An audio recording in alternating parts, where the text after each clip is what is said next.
I normally talk about smartphones and saying how they are absolutely changing the landscape, and especially with younger people, and how we haven't fully taken cognizance of how differently people are actually searching.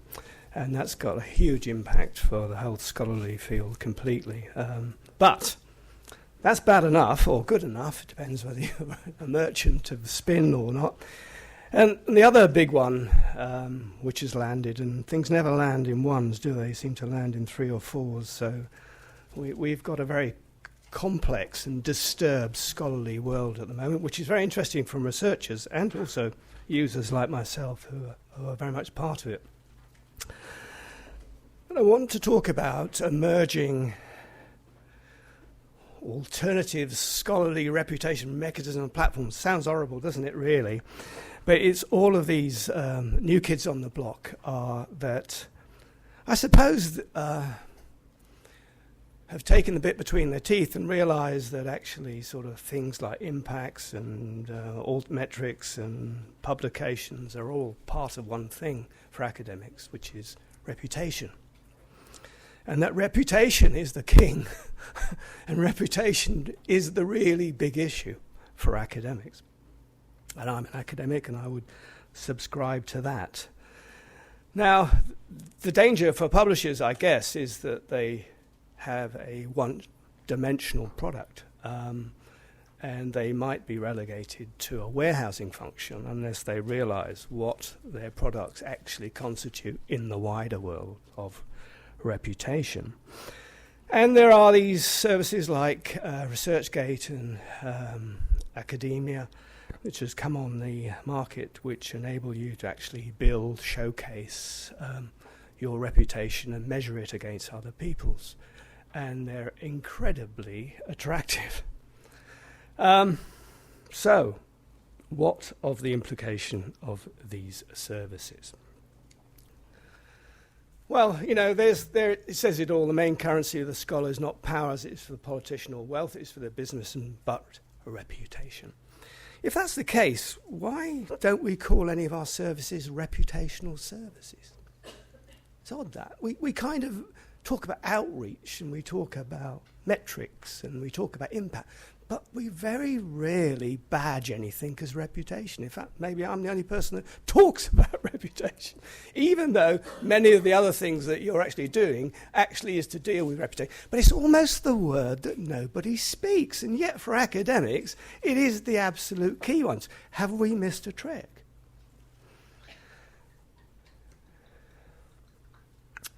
But, of course, in the past, that reputation has been very, very narrowly defined.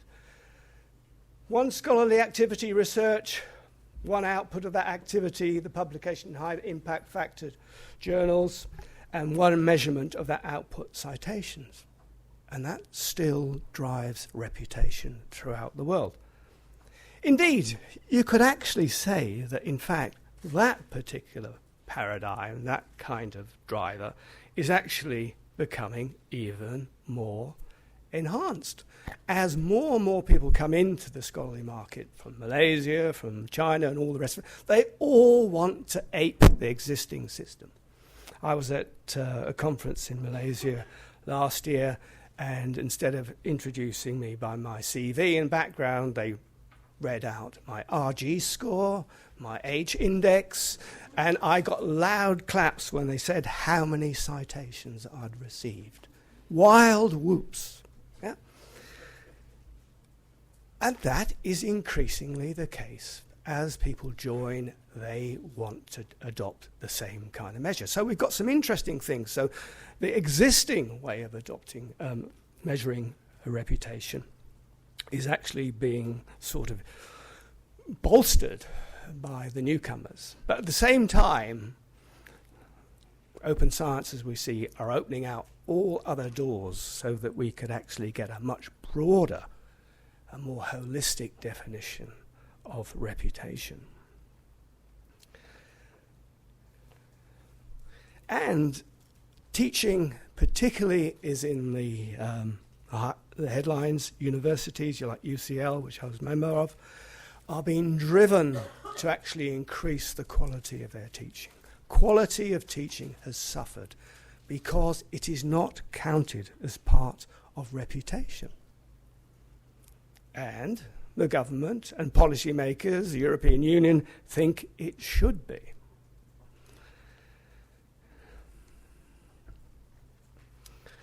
These web, whatever you call them, they can't make up their mind, Web 2.0, open science, science 2.0, the disruptive technologies giving rise to new ways of working, dissemination, measurement, and ushering in new actors. There are new scientists, new scholars joining us now because they're all connected to the big, fat information pipe.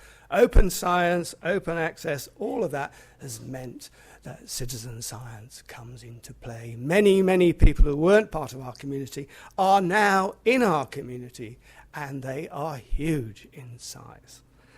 The European Union believes that, in fact, this is going to have a huge impact upon the economy in Europe, and it is something they're very, very keen. And the research I'm going to be talking about was, in fact, funded by the European Commission, and it is now part of 2 of their policy documents. So we've got new actors, we've got new ways of measuring, we've got opportunities to measure things that we could not measure properly before, like teaching. It's done online, those kinds of things. So there's many, many other things that we can do now easily, or relatively easily, should we want to do that. And why? I know publishers have always been driven by the journal, the article, and all the rest of it, but in fact, academics, scholars, are driven by a whole range of other things as well. So we need a more inclusive definition of scholarly activities that not only emphasize scientific excellence through high-impact journals, but also covers other scholarly activities, such as teaching, mentoring, peer reviewing, collaboration, communication, and outreach. And it's crazy that it's only until now that we're beginning to develop systems and measurements and mechanisms for doing that, when you think how long we've been teaching and how important teaching is. And I mean, here's a classic example of this. You can all look up now and find out exactly how I rate as a researcher by those metrics that we talked about. But you cannot tell whether I'm a good teacher or not, except by attending here and putting it in a feedback sheet that nobody sees. Yeah? You can't. But it's beginning to happen in the States. It's beginning to happen. Why is it it's taboo to measure me as a teacher, but not taboo to measure me as a researcher? Interesting. And then we have our new profiles, people that we need now to consider as part of our research and scholarly community. And of course, there's the new formats, publishing, disseminated scholarship, blogs, online communities, and all these other things which research has suggested that academics are a bit worried about, because it takes them into a world of the Wild West, in which we'll come back to. So, what we did for the EC, we did an audit of scholarly activities. We looked to see what activities there were that could be measured, that do have reputational aspects. We looked at the existing platforms and mechanisms that are out there, hence emerging, because they're already out there, as you know, and are beginning to develop and growing. If I was going to invest, I would rate the growth rates are phenomenal for these platforms. So if I was a betting man, I would bet my money, and I know you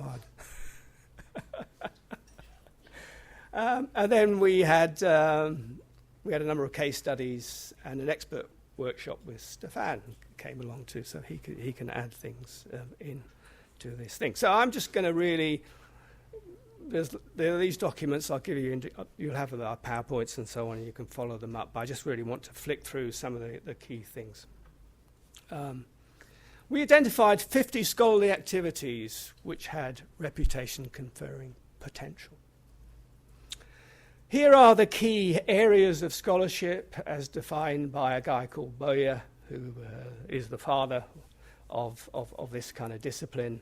And you can see there's research, there's integration, there's application, there's teaching and co-creation.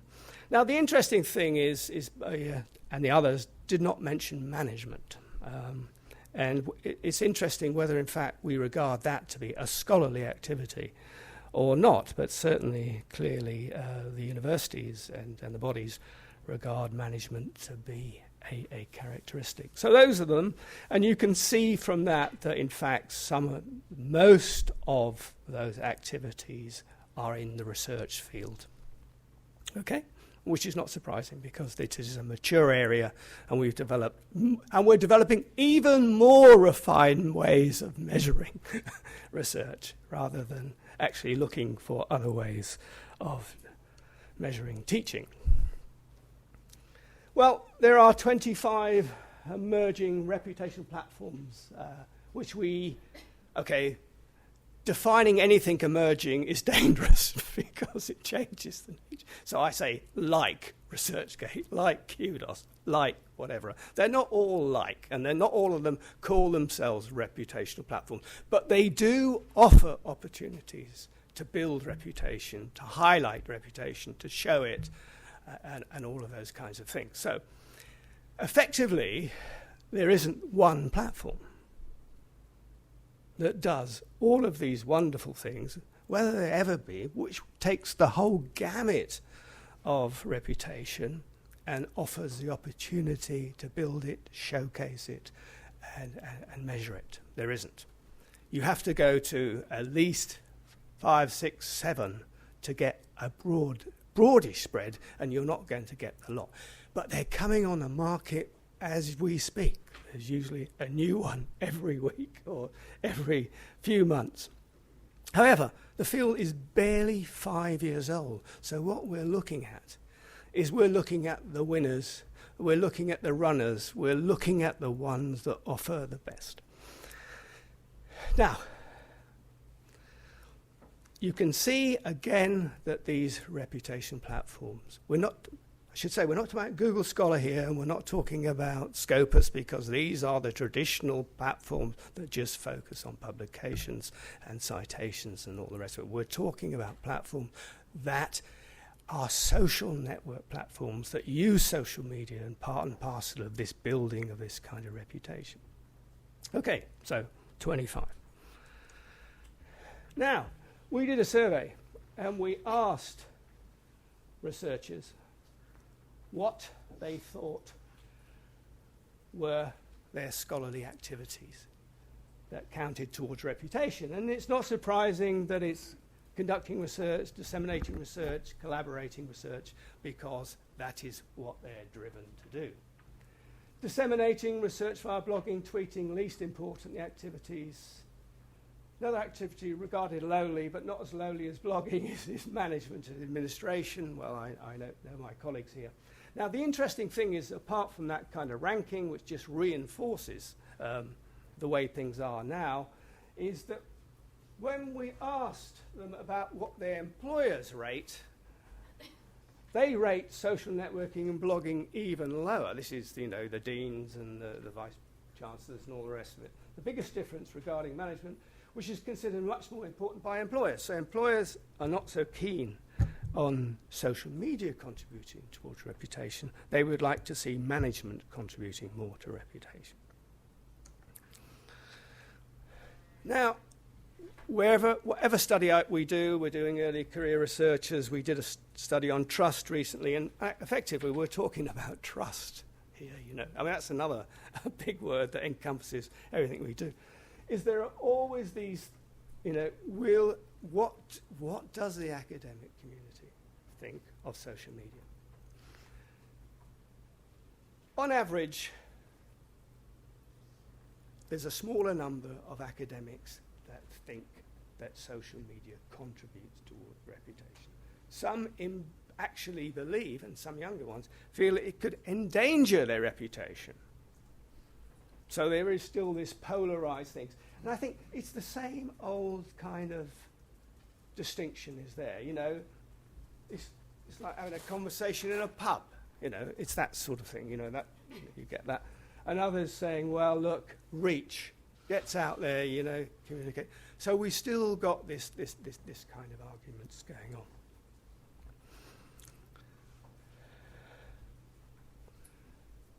Okay, what about the reputational benefits of these things? So, great opportunities for collaboration, better understanding of who are the most valuable contacts in their specialism, more efficient access to research, attract attention of colleagues to your research publications, make research and impact more visible. Visibility, I mean, you can't have a reputation if you're not visible. It's part and parcel of it. And this is one of the wonders of the digital world we're in. It is easier to make yourself visible. Be spotted by editorial teams, build a dynamic digital identity. You can control digital identity. This is a part of the reputation thing. People are it's like the CV and all of those kinds of things. Well, that's not a bad list of benefits, is it? I'd take that home. I'd agree to it. I'd say, hey, I'm going to join up. Give me a subscription now. They're obvious benefits, which many other things are not so obvious. And this is the attraction. These are practical, beneficial, and all the rest of it. And this is why my view is that reputation platform and all of even the people that felt, we'll talk about disadvantages, even the people that didn't like reputational platforms thought they were the future. When you hear that, you know it's the future. Right? Yeah, we don't like it, but it will come. Yeah.